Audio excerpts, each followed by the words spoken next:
Of course, getting to a grand final, winning a premiership is something that is so special and something not a lot of people get to achieve in their life. So we've dug into the archives and we've discovered just what it means to some people. How good was that, Andrew? Oh, mate, better than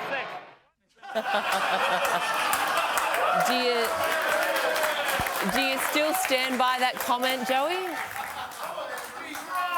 Depends who it's with. What, the grand final or the... Was that time me and Freddie Rubin? No. I won't go there. Was that time in Thailand? No.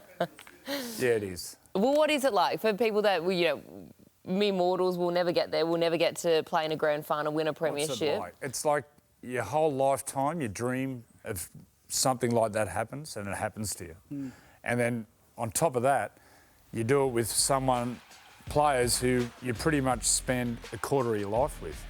It's incredible. It is just so incredible. So the first one I did, I was very young. And so my first year I came in, I was like 17. We made the semis, and then grand final got beat, then won the grand final. And it all happened so quick. But then the second one took forever. And when we won that at the Roosters, all it was just relief. It was just like, I just want to sit down and just lie in a bath and just go, oh, thank God. Because it's so hard to get there. Is the first one when you're younger, you sort of maybe don't realise just how tough they are to come by? Yeah, well, I was talking to Jonathan Thurston. Him and mine sort of fall the same, about 10 years apart. And at the start of it, you just feel like you're going to be in grand finals all the time. And all of a sudden, you're just not. And we end up getting an opportunity towards the end. So we played in a few grand finals with that team. Great team. So gutsy, really hard-working team, good fun team. But, yeah, to win it in 2002 was just so relieving. There's a lot of pressure on us. Went there during the Super League thing and had to come up with it, I had to do it. If I didn't, it just would have been something you live with forever. What was it like, when you had won it and the celebrations and seeing the town as well get behind you guys? Well, I see the pictures. I don't remember too much of it. It's pretty crazy. It's really hard to put into words, hard to describe. And look, this is crazy times. There was like 100,000 people lining the streets, and then we get to Civic Park and they're talking there was 40, 50,000 people there. Screaming Jets are playing. We're all sideways. I got Speed Dealer sunnies on. Have a look at them. Far out. Look at me. What an idiot. Like, honestly.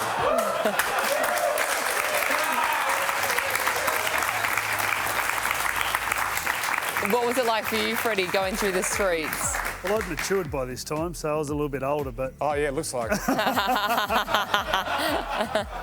But honestly, that team was the hardest training team, but the most fun. Like, they knew how to fun. You had Brian Fletcher, Luke Rigerson. There was a lot of fun When there. you say fun, are you talking partying? Just partying. Just yeah. partying They were hard. good at it. Like, every training session was fun. You worked hard, but every time you were together, you were just laughing. It was just the best team. And like, a big chunk of us were together for a long time, about 4 or 5 years, and played in plenty of grand finals. So, but they were great, yeah.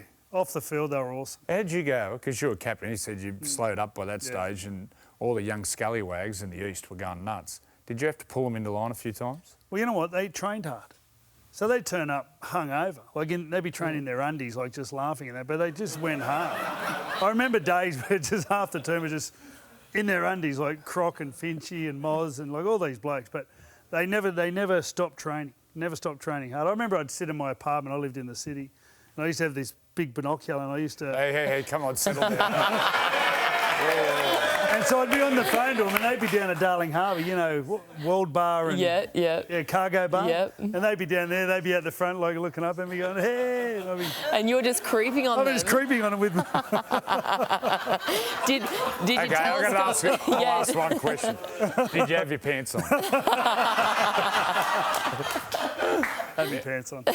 Did the telescope go off kilter? Well, the casino was across the other side, so there was always plenty to look at. I've always wanted to know, the day after you win the premiership, you've celebrated through the whole night, and then are you feeling rough the next day when you're going and you're on stage? No. Day two's awesome. Joey? I don't know. I don't want to answer. Yeah. Everyone's gone by then. It's normally just you in a pub somewhere. So all the crowd's sort of gone, and then it's just you, wherever you are. You're either at a house or a pub, and you start again. Well, in '97, we were pub crawling. Like nowadays, they can't do it for obvious reasons. But we'd go to a pub, say in Cardiff, and we'd be there, and then within an hour, it'd be just packed.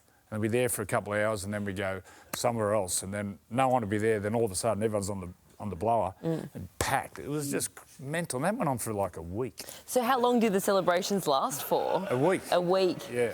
Do you remember the moment that you pulled up stumps?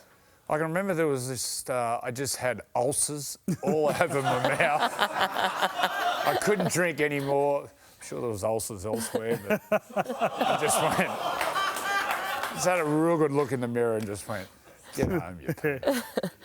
And then what unfolds after that for the next few weeks? So you... Antibiotics.